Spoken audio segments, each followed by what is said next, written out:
how about them tops, son? All day, SEC boys. SEC, they supposed to be SEC. Where's the other, baby? You're listening to the Red Out Podcast.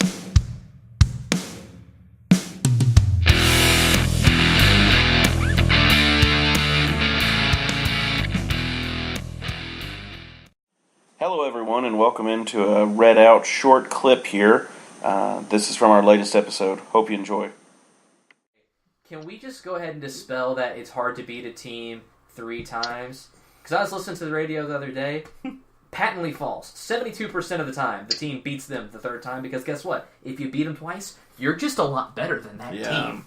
I mean, we beat Southern Miss 3 times because we matched up well against them. Right. ODU matched up well against us. You typically beat them the 3rd time. So if I see anybody on Twitter or Facebook saying that, I'm just going to be like, citation. Boom, roasted. Citation needed. Citation. We had boots on the ground. So, We did. Ross, what was your impression? I know you wrote an article on Towrac, so for the full experience, you can check Towrac. I'll go with the basketball, and then after we get through our discussion, I can kind of give my 2 cents on actually going or not going. But okay, I would say I had a great time prior to even with 5 minutes left into the championship game. Jared Savage hits that 3. We're tied at like 44 or something.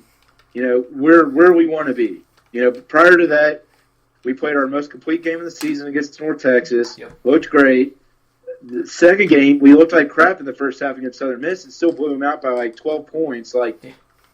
We were dispelling all the stuff we were talking about before. We were growing as a team. We were looking good. Then we ran into, honestly, what I said at the end of this, we ran into a better team. Like the ugly things like, terrible 3-point shooting, turnover, stuff like that reared their ugly head against a team that's experienced and was a little bit more poised. Like, we didn't have the Stith, the Caver, the Green to really match them. Like, if you're going to – our defense played well enough. If you're going to tell me we're going to lose because the other team's shooting jump shots, I'd be like, well, it's just not our day. And as frustrating as Western's play was on the offensive end, after it gave me a little bit of time to think, I'm not as mad as I know some other people are. So – I don't know. I'm not mad at the game. That's the thing. It's like I was, after it happened to us, like after we were violated, basically, you're mad. You're disappointed because the dream of the season, the promise of the season, the redemption arc is over. For me, and I said all along that it was, the dance or bust. Like, an NIT run is great, that's fine. Last year it was exactly what I thought we needed, and it was really good for the program. This year I was like, I don't care. I'm sorry, like, I'll be happy, it'll be great, but like, it's tournament or bust. And when that was taken away, like, and it wasn't even like anger, really. It was, again, like depression. It was just like sad. Frustration. Yeah, I was definitely more mad about how much we underachieved this year than that one game. Right, and that's kind of what I think we'll move to, because I think we can all agree, okay, we're sad we didn't make the dance, and we're sad that we lost that game. But when taken into account I think the whole body of work for the season is what I am the most sad about. And not even just sad, because I get a little angrier about, like, the actual arc of this season. Because, like, I like to say pee down their leg. Yep. Like, Ross's unmitigated disaster. It's not unmitigated disaster, but it's whatever that next step closer to good is. Like, it was a bad season. It wasn't like Hurricane Katrina and It's like tropical depression Jonas. It's like it's not gonna kill anybody. No, but it's definitely gonna like cause some damage, and there's gonna be a couple $1 million to spend, and some people gonna be mad about something. Yeah, exactly. That was like that's just deep down. Like, this was and we can each kind of take turns like why this is such a depressing, disappointing season. But for me, it was last year is promise. Last year is a hodgepodge team of young guys and experienced role players. Some grad transfer magic thrown in. Okay, we pieced together this season that, again, we didn't really lose anybody we weren't supposed to lose to, but we also didn't beat anybody we really weren't supposed to beat. This season or last season? Last season. Well, we beat Purdue. And, we have one. Okay. But we had some wins. But for the most part, it wasn't seen as the promise. Like after the Purdue win, there was definite at-large bid talk, and then once we got into the season, probably like, okay, we kind of know this is a good team who can go win the conference tournament, and dang it, we almost did. Yeah. Outside of those cursed rims in Frisco, which Jared can talk about. Yes. But then, so that NIT run, that was great. We got, like, in the NIT, we get some good wins. You know, you get the USC, you get the Oklahoma State, where Tay's popping his shirt with the Western. I still have that GIF. Like, it was awesome. Now, okay, this is the build. And then over the summer, I still remember where I was. I was in a hotel room getting ready to go to a continuing legal education thing in Lexington, of all places. And my buddy calls me. He's like, hey, Bassey committed. And I was like, you're lying. Bassey did not commit. Because up until that point, I was like, no, this is just like the Zion thing. This is Mitrov. Like, it's not happening. Yeah. And it's like, I'm freaking out. Like, I'm sorry about to go to dinner. Like, that's great. So this season, this thing begins to piece together before the season starts. And you're like, oh, this is legit special. This is going to be it. This is the springboard from which we return to prominence. And it's just not. And you get a little bit ahead. You get some amazing wins against, like, a Wisconsin. Even a West Virginia looked really good back then. Not so great now, but looked really good back then. And then you just drop the ball time and time again. And I don't want to play blame on, like, any individual players necessarily. Because, yeah, people... Like, there were guys that didn't perform right. But at the end of the day, like, I just don't understand how, as an experienced coach, you can't get guys to follow a game plan. Because I know... If the game plan for some of this stuff was to jack up crappy threes and not pass to Charles Bassey, then that's poor coaching. And I have more respect for Coach Stansberry than that. I honestly believe that his biggest failing this season is he could not get his team to follow a game plan, which includes mostly getting Charles Bassey more than 8 shots a game. Yeah. And Absolutely. that was the like that to me is the takeaway from this season is that Rick Stansberry has to figure out a way to get his team to do what he says. You are not Steph Curry, Savage. You just aren't. So quit. Pass the dang ball. Tay, I don't know. Quit Tay, asking for foul calls that aren't coming. Yeah, Tay, look, for real, dude, like, you had some of the most beautiful up and under shots, especially that NIT run. Guys, do you remember how many, like, English off the glass shots he had, like, up and under covered? It was amazing. And this season, it was like, run straight at a dude, get mad about a foul, jack a three. No, don't do that. That's not what you're good at. Like, play to your strengths, bro. Can't really say that much about Josh Anderson. He stepped up like he was supposed to, for the most part. Like, sorry about. But for me, the number one thing is Stans could not get his boys to pay attention and follow a game plan, and that is one of your jobs as the coach. Like, yes, get talent, but make sure that talent does what you tell it to on the floor. Yeah. And he couldn't do it. And for me, that was like that's the angriest part of this whole season for me. Like, if you guys could see me, I'm like making like choke hands, like, get your choke together. And if he can't do that next year, again, massive disappointment. Hot seat time. Yes or no? No, not quite. Okay. Ross, you think it's hot seat time? No, and we can get into it a little bit more when we get to the When we get questions. in the mailbag, Matt has a good question. Yes. On that. We'll deal with that. Jared, hot seat time. I mean, it's definitely warming up a little bit just for the fact that, I mean, he had someone that's arguably like a first-round draft pick, even though he's kind of more towards the late/second round now.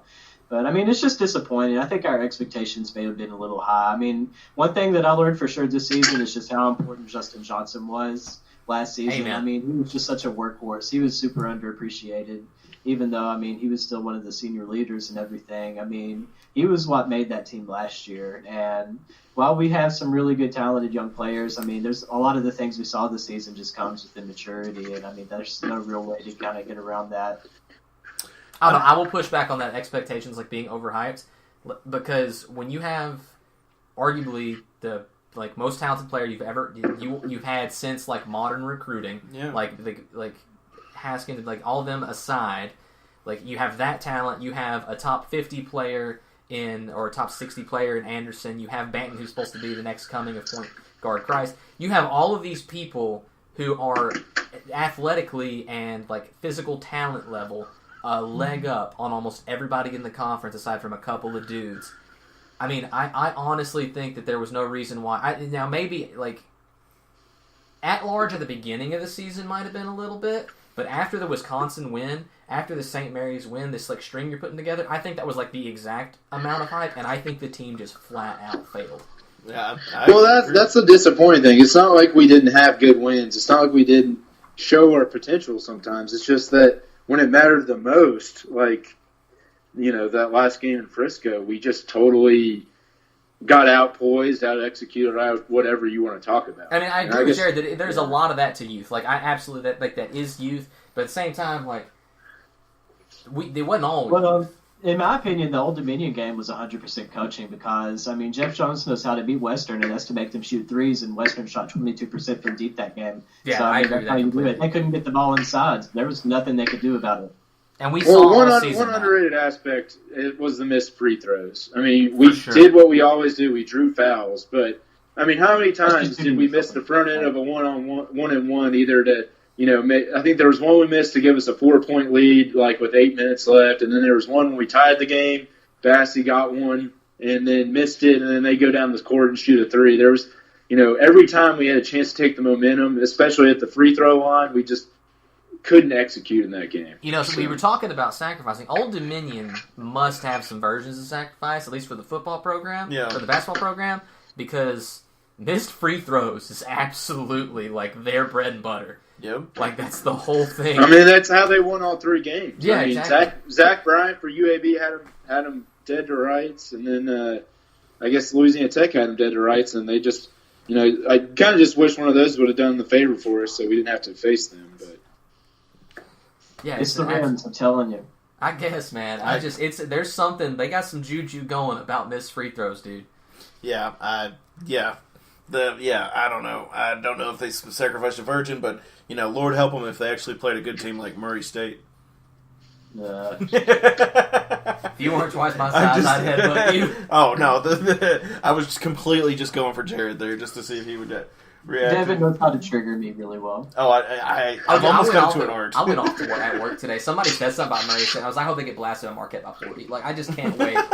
Like, the worst part is that Murray State's on spring break right now, so all my friends that go to Murray State and my church have been hounding me nonstop ever since they've gotten back, so that's always fun. Oh, man, I don't have that sexy, Murray State. Is Ross killing like a chicken or something? Are you splitting wood, Ross? What's going on? I'm trying to do stuff multitasking. I'm cutting up a thing of cantaloupe from earlier. Sorry. Okay, with a hacksaw. I mean, I don't know what's going on over here. He's like splitting them all.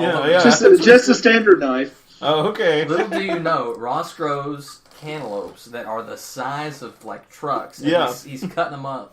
And they're hard as coconuts. Yeah, completely. That's what's taking so long to get it split. Dude, so, I don't know. Do we need to go to Ross and let him talk about his experience in Frisco? Yes. Yes. Okay, go ahead, Ross. So, I know... Let's hear the good and the bad. I know you two specifically were dogging Frisco, like, why are we doing this? And, to me, half the reason I went down there, one was obviously to see if we could make the tournament for the first time, but to kind of experience this event. And, like I've said in the past, and I'll play devil's advocate on this, I mean, Conference USA is a broke conference. We're spread out from El Paso to Norfolk, so there's not really a perfect place to do it. And kind of after this tournament, I'm okay with Frisco being part of the rotation. It's just we've got to hope that they bring it back east sometime relatively soon. So, the area was super nice. I've never seen any more like this is just Dallas in general, but even Frisco, I saw so many fancy sports cars, more than I've ever seen in my life. Everything from an Aston Martin to a Ferrari to just when a Mercedes or BMW looks like a normal car, it kind of blows your mind. I agree, yeah. Around the arena, there were some nice bars. I mean, it was all clean. So that was great. Where we stayed about 2 miles away, was a really high-end area with a bunch. They had this really cool food court thing. It was like a triple deck and had every kind of it was like food trucks all in one cafeteria, not even one building with 3 layers and bars and everything else like that. It was really cool. Like, you could get anything from Mexican to, like, they had bratwurst, Philly cheesesteaks, shawarma, like, some weird stuff that I've never even heard of. But that was cool. And then just being able to drive down to, like, Dallas and go see things. Like, I went to, like, the George Bush Library. Which I would love to go to, yeah. Yeah, that was cool. Like, just they had, like, the I'd love bullhorn to from, buy like, these things. you know, like, when he went in front of the firefighters on 9/11. They had just all kinds of cool memorabilia there. We went to the aquarium. My daughter loved it. Went to the science center. My daughter loved it. So, like, if you want to make a vacation out of the trip and watch Western basketball, I think, you know, there's a huge opportunity down there, which, having gone to Hot Springs and Birmingham, it's not this, you know, it's those places are not the same. So on that end, I thought it was great. Any comments or questions or anything thus far? Well, I think that one point you made is kind of an important one, is that if you want to make a vacation out of it, that the area that you're around really matters. Because, I mean, if you're going to take, I mean, for me to do that, I'm going to take vacation, you know, you're going to fly out there, you're going to stay there for a few days. Or if you're Matt, you drove, yeah. Good Lord. We'll get into And that. I've ridden with Matt all the way to Miami, Florida before, so I mean Frisco's nothing. I'm just. He's a madman. I mean, How did he I've get seen him in infant? person, but, like, even at the games, man, that guy's got more energy than anybody I know. Oh, yeah. Matt has always been high energy. He's always been high strung, as far as I can remember, with sporting events like that. Just like, wow. I love that he's That's such something that we need to talk about at some point next time he's on, is our trip to Miami when we went to the Miami Beach Bowl. Man, I didn't even know him that well before. Like, he basically saw how desperate I was trying to be like, man, I want to go to Miami so bad. He messaged me like, hey, I mean, I guess you can ride with me and my wife. I mean, if we don't mind. So just say, heck yeah, You man. was, that's That my is favorite. awesome. It's because you said you rode to Miami with him. I'm thinking just you and him in the Yeah, truck. that would- But I just little Jared. Here's Mom, Dad. There's little Jared in the back. Just give me some Cheerios. Yeah, like we had a mutual friend that we both knew really well, and Okay. I sort of knew him, like, going to the student section to all the games and stuff. So I sort of knew who he was, obviously, and, like, through all the posting and stuff. Like, I've met McKay. He's cool. He's like this cheerleader almost guy that always leading all the chants. It's like, that's sure. But I mean, we talked about Western sports for like 10 of the 18 hours we were on the road. I just speaking of Matt, I figured since he's a minister, you'd gotten, like, deep with him, like, talk about the meaning yeah, of that's pretty life nice. and everything else. Oh yeah, all sorts of existential stuff too. We had some of that. oh yeah, see, I gotta stay away from that. I don't need to have an existential crisis in a car where I can't get out, man. Yeah, no, right? He's driving 85 down the road. Just we're getting deep. That would almost cause an existential crisis, I think, you know? Yeah. How did he? Okay, so Ross, would you ever drive? How far was it? 11 hours I mean, I drive Frisco? 10 hours to Florida. To Frisco, where my sorry. wife's from. to Frisco with an infant. Which I assume that he took the child with him. I don't have any idea how he did it with an infant. That's we so took impressive. We took my daughter to Florida once when she was little, and that's right when she, like, was starting to stand up. And Yeah. I couldn't imagine that. That would be a living hell, man. Like, basically, you know, like, when you'll learn here soon, Jake, when they're Right. super duper young, they'll sleep all day. Like, you can they're you like can plan cats. their They sleep stuff like around it, 20 but, like, hours. when they're trapped in that car seat, and they will just scream, and there's nothing you can do about it because it's safety. So Yeah, I'm just like, man, I Of don't course, know. he was how. sick, too. Oh yeah, and had like a cold or some He had, or something. yeah, Black Plague or whatever it Crud, is. and Yeah, his I mean- poor wife trapped in the car with Littleton, and Matt just Yeah, just which- coughing. Bless her heart. It's just a giant car of Petri dish right there, and it just Yeah. sounds awful. Just a Matt coughing and fart cloud, just It's- right in the car. It's 723 miles from Bowling Green to Frisco. 11 hours and 2 minutes. I just looked it up. Yes, so I mean, 11 good hours God. and 2 and minutes. I bet you it's longer than that with a wife, a kid, and I think his parents were there with him too. So I guarantee that just the probably took fullest car. 14 hours. And there's 4 construction different sites going through there, Yeah, and that's just like Google Maps overview. It probably is worse when you're driving. Yeah. which, by the way, I don't do traffic. I would have to fly. That's all there is to it. Well, Oh, yeah. here's the thing. Here's another thing. Back to the thing. Yeah, let's go to the Now, I think that Frisco, Dallas is not as hard to get to as people complain for it to be. Okay. You know, Southwest just added flights out of here in Louisville. There's a lot of direct flights out of Nashville for the, you know, more Bowling Green folks. So those are cheap flights. DFW, there's direct flights, which is the other airport, if you guys didn't know, that flies American.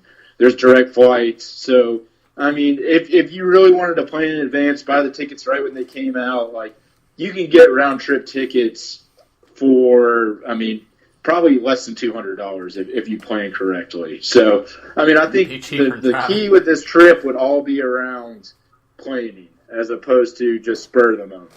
So, Ross, did you buy a George Bush painting while you were down there, or do they have prints of his paintings at the museum? That's all I want to know about. Yeah, I would totally buy one. I'm not even kidding. I didn't. No, I mean, we kind of had to hurry because I think we went on Friday and we're like, oh man, 3:00. My wife was supposed to go with me and my daughter, and they ended up taking a nap. You know, my wife's 6 months pregnant now. They took a nap, and me and my buddy who was with me, Logan, which we'll get into a funny story here in a second. But which he sounds just like Jesse Ventura, but yes. Well, Logan is, like I said, he's a peacock. He's a character, man. But so we ended up going to the game, and we just didn't have enough time. But they had a lot of cool stuff there. They had something about, they had like a presidential retreat exhibit, kind of talking about Camp David, the Crawford Ranch, all LBJ. It doesn't matter even if you like W or not. It was just really cool. It's the first time I've ever been to one of those. So. There is a documentary series on Netflix. Goes over each decade, and my wife and I are currently watching the 2000s. And yeah, that's great. I completely agree with them on the fact that George W. Bush is a really good person, and I think he did what he did, not whether you believe in his political aspects or not. I think he did what he did because he thought it was the right thing to do with the information that he was provided with. Well, that's the thing. There's some stuff in there. Even I lean more to the right, but you can tell they put their own spin on their accomplishments there. So I'm sure every presidential. I mean, I could sure even some failed presidents that people didn't like or whatever are going to put their spin on what they did, and it was really cool. I mean, you could definitely see the before his accomplishments, and then 9/11 happening. There wasn't anything really on the financial crisis. It was just, it was just kind of cool to see how they portrayed their presidency. I mean, if I had my own library, it would be nothing but sunshine and daisies about how great I am. Not gonna lie. Statue of you when you come in, and then there's paintings of you in various times of your life. And, statue, of me just saying, "Pee down your leg." Yeah, whatever, Joffrey. So yeah, I mean, I don't want to bog ourselves too down in this. When it comes to the tournament itself, I would say that it wasn't awful, but could have used a lot of work. I mean, if you read my article, I have some pictures on there. It's the temporary seating wasn't really great, but it wasn't terrible. I mean, it was all chairbacks, stuff like that. But the things that really annoyed me were the scoreboard level, being blocked by a basket, no matter which side. Yeah, dude, that looked terrible. Yeah, it did. The fact that they closed down the concession stand closest, because we always sit on the visitor side because we got superstitious, but closed that down on the last day. So I was, had to be sober for the last game, which isn't a big deal, but I was thirsty at the end of the game. Just the line was too long and whatever. And then, just little things basically the community didn't really embrace the event. Besides, if you were literally right in front of the place, you wouldn't know the thing was going on. And, like I said in the article, North Texas doesn't embrace the event. They only had us beat 60-40 in fans on that Thursday night game. And it's just which is insane, by the way. Why, if UAB, Western, even Middle, even though I say they had no fans, but even Middle had, if it was within driving distance, they would have way more fans than that. Could you just imagine 25 Memphis miles. or Nashville, Well, I was thinking Louisville or Nashville and Western playing at either venue. Could you imagine how many WKU fans would be there if it was Nashville? Yes. Yeah, I mean, that's one of those things that it's Western would have so many more fans if we were closer.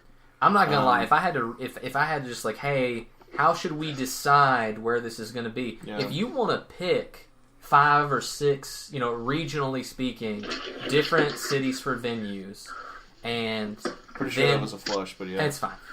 I mean, Old Dominion had literally 24 people there because it was so far away. But see, that's the thing. If you would just pick a couple of sites, right, have them rotationally, but they could be smaller venues so that you don't have to necessarily like plan much. I don't know. It should be. I would even be fine with campus. I don't even care. I mean, like if you want to go through the events, like, and the fact that it wasn't basketball centric, there was no TVs in the concourses. Like, they didn't have the radio on in the bathroom, so like, if you had to pee, like, I pretty much just went at halftime.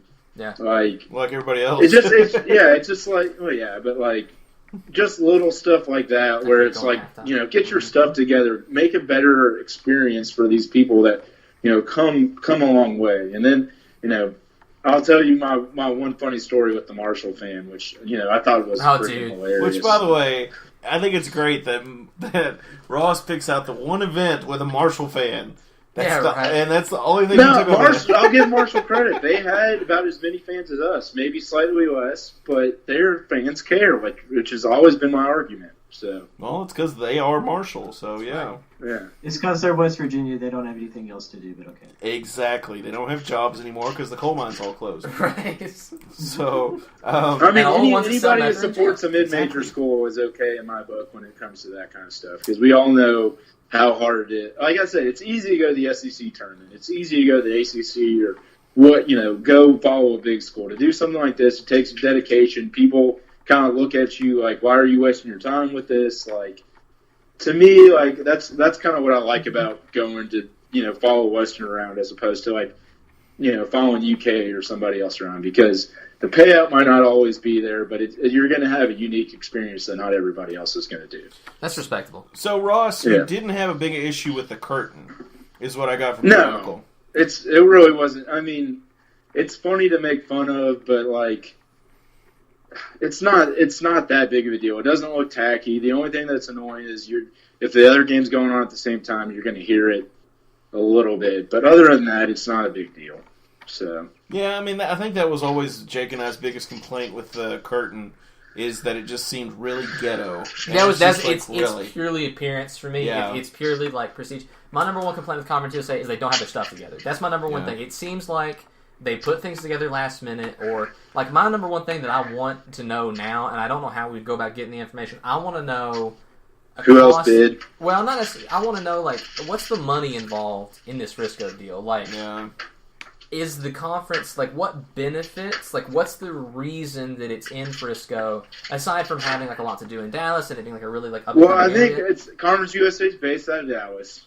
It's easy to fly to, and they don't have to, they can make their staff stay at home, so that drives down some costs. And the fact is, they want a facility they can hold the men's and women's at the same time, which it's a noble idea, but at the end of the day, that doesn't really move the needle with me. But I think that's part of it. And I think the reason they renewed 2 years is because they didn't want to go through the process of having to set this whole thing up again. So I think that was the laziest thing they've done. My thing is, I'm kind of like Jake. I wish they would, go from, Denton to, Norfolk? Yeah.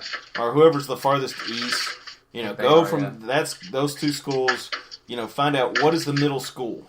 What would be the middlest thing in between? If it's Nashville or Knoxville or whoever, I don't care. But just kind of pick out 4 or 5 different venues along that, and then the next few years just kind of go down the line and just travel between the 4 or whatever. Like rotate across, starting in the east, work your way west, and back and forth. Or vice versa, whichever. It doesn't matter. Yeah, because I think that would be best. We'll see what they do. We all know that a lot of the schools in Conference USA don't have necessarily the most money, so you're looking either for cheap venues or venues that provide like a little kickback to you or whatever that is. Me being an econ nerd, like I always want to know like what's the cash situation, like what are the schools making, like what is the benefit, what is the detraction from this? Why would we not be in a place where you might get more turnstiles, more tickets sold, like. What is that? Because we know at the end of the day, like the tickets aren't what's like making really any money, right? They're barely keeping the lights on because nobody's going to show up. I mean, they let me in for free and saved a bunch of money. The one thing I would ask: would you guys ever kick an opposing fan's seat because they were cheering against your team? How many beers have I had? Hey, I've had someone in Diddle Arena kick my seat because I was cheering for Western. It was some old person, and he said I was blocking his views. So, yeah, that definitely happens, even if it's in your own stadium. Okay, this was the tamest thing ever. We literally just sat down. The March to Southern Miss game was a good game, and rightfully so. I'd rather play Southern Miss because they were a better matchup for us. So they scored a basket, hit a three. I was like, yes, good job. And then the Marshall fan behind me just kicks my seat. I look over to Logan, and I'm like, did that just really happen? So I sent you guys all a message on the group chat. I was like, now it's time to get obnoxious. So Yeah. he was just so, I guess, just had his panties in a wad. And so I cheered, and he's like, can't you guys just sit somewhere else? Sit in the Southern Miss section. I was like, it's a free country. I mean, and there really wasn't a Southern Miss section because I'm sorry, I thought this was America. That's right. Yeah, that was America. Yeah, I said this is a free country. This is America. And he just bellyached some more and finally just got up after Southern Miss scored another basket. My thing is how drunk was the Marshall fan? Because in my experience, Marshall fans are always drunk and they're always trying to start something. So I mean, he was in his 40s. He wasn't too drunk. That's one of the things, like, my brain goes from 0 to I'm going to insult you to the very core of your being so that you go home and cry and, like, take a really hot shower, like that. So, like, my first thing is, like, you look over at your buddy and go, did that really just happen? Does it again. All right, listen here, you, and then just go on a tirade. Well, he didn't kick me again, but yeah. Like that's the first thing I would do is, like, something, especially now that I, like, know a lot about hunting and how terrible it is, I just start, like, railing, like, Jamie Oliver chicken nugget eating. that's the greatest thing ever, though. That is the greatest. I couldn't have that's going to get me hit or shot one day, but I just can't deal with it. Jamie Oliver chicken nugget thing is the greatest thing ever. Okay, so where do we go from here? Obviously, we ain't going to the NIT. We're not going to be like Marshall and pay to go to the CBI so that one of our players can get the school record for scoring. Since we're we've rambled a little bit. Yeah, I think we are 4 of us are kind of in unison. That wasn't really worth doing. I don't think so either. I think financially it wasn't worth it. I don't think we would have went that far. Like a fourth-rate tournament is just a terrible decision anyways because, one, I mean, the TV is going to be just as bad as what we deal with in the conference anyways. 2, you're playing against, like, these kind of lower mid-major teams. And they had teams with losing records in this, like 11-20. It was like the team that, like, UAB's playing or, like, Marshall was playing. It's like these tournaments have no standards. It's like it's not a reward to a good season if you let anybody in these tournaments because they'll pay $40,000. It just doesn't make any sense. I mean, if you got the cash and you're a team that needs more game time, I can maybe see it. You know what I mean? But if you ain't got if you're not just flush with like some of these Power 5, like didn't Pittsburgh or TCU go to one of these other year? I can't remember. West Virginia went this year, believe it or not. I did hear that because that's hilarious. But yeah, if you want more reps for your guys, and you got the cash to blow, fine. But don't treat it like it's a real tournament. Don't treat it like, don't pump it up. Be like, oh, fans, go. No, look, we're just getting game reps because they're better than practice for our guys. Listen, and we're paying $40K to do it. Yeah. You know who won the CBI last year? No idea. Texas, wasn't it? Yeah. So North how much did that North help Texas. this Way year? to go, Jared, with that pool. Knowledge, I guess. Yes. It's probably one of those long road trips you took with Matt that got you that. So that's probably what it is. That's what it is. It just rubbed off on you. Speaking of Jared, Jared's got an article. Went up 3 days ago on the Towel Rack. Where do the tops go from here? Is basically what it's called. So Jared, I'm gonna let you talk. Kind of talk about your article. Let's hit the high points and see what you think. Well, sort of what I was talking about. I mean, I know I could easily nitpick every single issue that was wrong for the tops this year, which I didn't really want to do. I kind of wanted to see like what some of the main factors that could happen this offseason or things that would need to happen to help the team for next season that would really need to happen. Of course, the biggest one I talked about was Charles Bassey's decision, whether or not he stays or not. Devin, I know your bold prediction is that he'll stay again, which we'll see. Like, I've heard sources, this is nothing official, this is just rumors, that he's probably going to wait until, like, after March Madness to make a decision and see where the latest mock drafts are. I mean, that's just speculation. I don't know that for sure. I would crap my pants if he stayed. Like, actually, like, crap my pants. Me too, I mean, actually. If he stays for another year, that's going to be absolutely huge. So that would be great. Another thing I talked about was just the terrible three-point shooting, that we need another three-point shooter on this team, which, of course, I had an article up today even talking about that Sean McNeil, junior college guy over in He's in Dayton, Ohio now. Yeah, Sinclair. Like, he's averaging almost 30 points a game, shooting 43% from deep. If we could get somebody like that on the team, a little more experience, have a good shooter that could help the team a lot, or just anyone, that in the point guard. Of course, another thing I sort of talked about was like the assistant coaching thing, like Hensley, Oriental, and everything, if he stays, as he leaves, or whatever. And just kind of stuff like that. Talking about the off-the-court issues, too, said I really don't want to see any of that because, I mean, that's another thing we kind of complained about, like, right at the beginning of this year with, like, Tay and Josh and Shumpert, and was still on the team, all of them getting in trouble right as soon as the season starts. It just kind of takes a lot of the air out of the excitement, seeing that your players are kind of doing that stuff out on the side and getting in trouble. Mind's not in the right place. But, I mean, it's college. I mean, we all understand that. But those are some of the main things that I took away. It'll be interesting to see if anyone transfers this summer. But, I mean, I'm hoping that Stansberry is able to keep his team, maybe get another good shooter. They definitely need it, so we'll see where that goes. I know. My bold prediction is Bassey's going to stay, and that's fine if the kid does. I'm not going to hold it against him if he does. If he does go, I'll probably cheer for his team. I'll say that. I mean, minus the Pacers. If he goes, I knew you were going to say that. Devin's favorite thing is to trigger Jared. Yes. Since Jared's back, I just like triggering him. That's right, man. Ross is not so easy to trigger, but I will eventually. But I agree completely. The off-court issues were really frustrating this year. You would almost have Josh Anderson having good games, and then all of a sudden you'd go, well, what do you flip and do? They just got caught with dope again. But Kentucky Street Apartments, man, I'm telling you. That's where it's happening, man. I know. I think I'm just going to buy a loft over there and just start selling it out. Charge a little extra on that rent. Hope you enjoyed the clip from our latest episode. Subscribe for our weekly Red Out podcast. And always remember, go Tops.